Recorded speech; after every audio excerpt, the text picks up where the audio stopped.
بسم اللہ الرحمن الرحیم رب اشرح لی صدری ویسر لی امری واحلل عقدۃ من لسانی یفقہوا قولی۔ میں آج اپنے محبوب لیڈر، اپنے محترم لیڈر عمران خان صاحب سے مخاطب ہوں۔ عمران خان صاحب، میں نے اور پاکستانی قوم نے آپ کو ووٹ اس لیے دیا تھا کہ ہمارے ملک کے تمام اداروں کو پچھلے 35 سال میں خصوصاً بالکل مفلوج کر کے رکھ دیا گیا تھا۔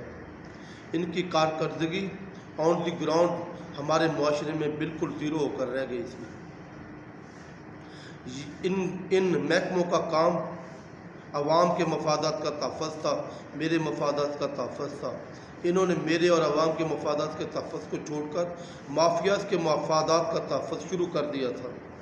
میں نے آپ کو ووٹ اس لیے دیا تھا، میں نے آپ کو ووٹ اس لیے دیا تھا کہ میرے بچوں کو خالص خوراک مل سکے۔ میں 2 سال پہلے جب بازار میں جاتا تھا، اگر میں نے دودھ خریدنا ہوتا تھا، میں انتہائی پریشانی کے عالم میں ہوتا تھا کہ یہ جو میں دودھ خرید رہا ہوں یہ کس کیمیکل سے بنا ہوا ہے، اس میں کون کون سے خطرناک کیمیکلز ہیں۔ میں ڈرتا ہوا دودھ بھی نہیں خریدتا ہوں۔ آج بھی میرا یہی عالم ہے عمران خان صاحب۔ آج سے 2 سال پہلے اگر دال، جو چنے کی دال ہے، اس کی درآمدی قیمت اس کی 50 روپے ہے، یہ مجھے 130-140 روپے کلو مل رہی ہے۔ اس سے پہلے بھی یہی عالم تھا۔ اگر چنے کی درآمدی قیمت اگر 60 سے 65 روپے ہے، وہ مجھے 130 سے 40 روپے مل رہا ہے۔ اسی طرح باقی ساری چیزیں جن کی درآمدی قیمتیں بالکل کم ہیں، وہ مجھے ڈبل سے بھی زیادہ قیمتوں پر مل رہے ہیں۔ ان مافیاز کے خلاف ان اداروں کو مضبوط کرنے کے لیے میں نے آپ کو ووٹ دیا تھا۔ میں نے آپ کو ووٹ دیا تھا کہ ان اداروں کو صحیح ٹریک پر لائیں، ان اداروں کو صحیح ٹریک پہ لائیں۔ ان اداروں کے اہلکاروں کی، افسران کی صرف ان کی پچھلے 35 سال میں صرف ایک سوچ رہ گئی، ایک سوچ بن گئی تھی کہ جس دن ہم بھرتی ہوئے ہیں تنخواہ ہمارا حق ہے، کوئی کام کرنے کی ضرورت نہیں ہے۔ اگر جو بھی کام کرنا ہے اس کے لیے تنخواہ سے علاوہ سے کوئی رشوت چاہیے۔ اب جس محکمے میں بھی چلے جائیں، کوئی بھی آپ کا کام نہیں کرے گا جب تک آپ اس کو کوئی رشوت نہیں دیں گے، کوئی سفارش نہیں ڈلوائیں گے۔ آپ اپنا کوئی بھی کام جائز لیگل کام نہیں کروا سکتے۔ آج بھی 2-2.5 سال گزرنے کے بعد بھی عمران خان صاحب وہی عالم ہے۔ پھر میں سوچنے پر کیوں مجبور نہ ہوں کہ شاید میں نے آپ کو ووٹ دے کر غلطی تو نہیں کر لی۔ عمران خان صاحب، آپ کا کام تھا، آپ ان اداروں کو ٹھیک کرنے کے لیے سخت سے سخت قانون سازی کرتے۔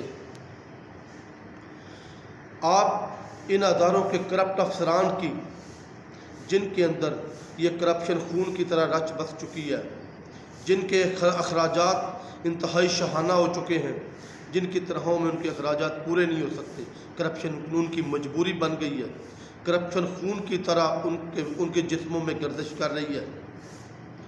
جب تک ان کے لیے سخت ترین قانون سازی نہیں کریں گے، ہر ادارے کو اس معاشرے میں جو ان کی ذمہ داریاں ہیں ان کا ذمہ دار نہیں ٹھہراؤ گے، ان کا ذمہ دار نہیں بناؤ گے، ان کو ٹارگٹس نہیں دو گے، ان کا ریسپانسیبل نہیں بناؤ گے، یہ ادارے کبھی ٹھیک نہیں ہوں گے۔ جب تک ان میں سے کرپٹ افسران کی گردنیں نہیں اڑاؤ گے، کرپٹ افسران کا کورٹ مارشل نہیں کرو گے، کرپٹ افسران کو نوکریوں سے فارغ نہیں کرو گے، اس وقت تک یہ بیوروکریسی ٹھیک نہیں ہوگی، ان اداروں کے اہلکاران ٹھیک نہیں ہوں گے۔ میں نے آپ کو ووٹ اس لیے دیا تھا کہ میرا دیا ہوا ٹیکس، میں ہر چیز پہ ٹیکس دیتا ہوں، میرا دیا ہوا ٹیکس، آدھے سے زیادہ ٹیکس یہ صنعت کار، یہ FBR، ان اداروں کے اہلکاران مل کر کھا رہے ہیں۔ میرا آدھا ٹیکس بھی قومی خزانے میں نہیں پہنچتا، جو میرے بچوں کی صحت پر لگ سکے، جو میرے بچوں کی تعلیم پر لگ سکے، جو میرے بچوں کو روزگار دلانے پہ لگ سکے۔ میں نے آپ کو اس لیے ووٹ دیا تھا۔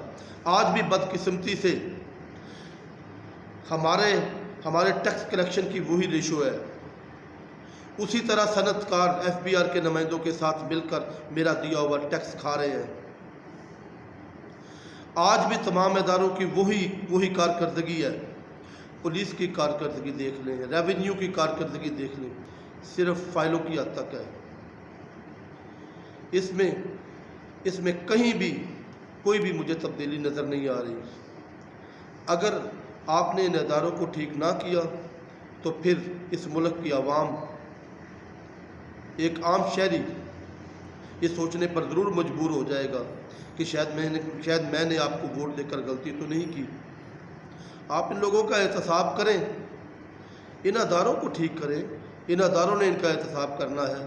جب تک یہ ادارے ٹھیک نہیں ہوں گے، یہ کسی کو سزا دینے کی یا کسی کی تحقیقات کے یا کسی کا مضبوط کیس بنانے کے قابل نہیں ہوں گے۔ ان اداروں کو ٹھیک کریں، اگر نہیں کریں گے تو آپ کو اپوزیشن سے کوئی خطرہ نہیں ہے۔ یہ عوام جب آپ کے خلاف کھڑی ہو گئی تو پھر کوئی راستہ نہیں بچے گا۔ آپ کو آخری امید سمجھ کر اس ملک کی عوام نے ووٹ دیا تھا۔ اس ملک کے عوام کو ناامید مت کرو، اور اپنی اصلاحات اور اپنی ترجیحات کو ان کا درست تعین کرو، اور اپنے ارد گرد ایسے لوگوں کو اکٹھا کرو جو تمہیں صحیح مشورہ دینے والے ہوں، جو ان اداروں کو ٹھیک کرنے کا صحیح تجربہ رکھتے ہوں۔